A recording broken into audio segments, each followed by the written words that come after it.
पहले फ्रेंड्स हम ढक्कन में छेद कर देंगे।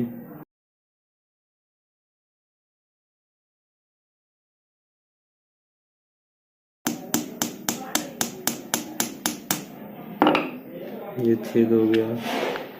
ऐसे हम सेकंड ढक्कन लेंगे, उसमें छेद कर देंगे।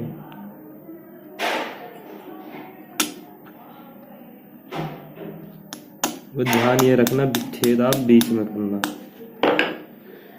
छेद होने के बाद हम इसे आपस में लेंगे, ऐसे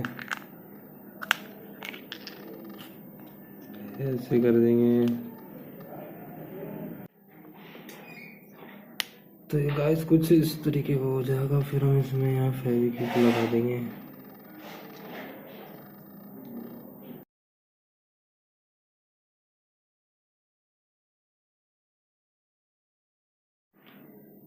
ये देखिए फ्रेंड्स,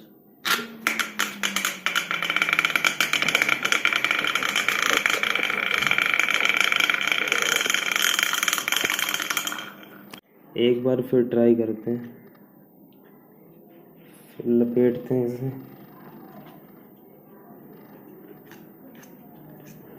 लपेटने के बाद रखते हैं। अब देख रहे होंगे,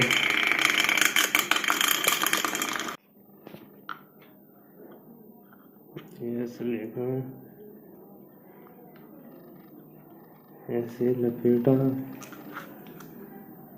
और इसमें रखा। 1 2 3।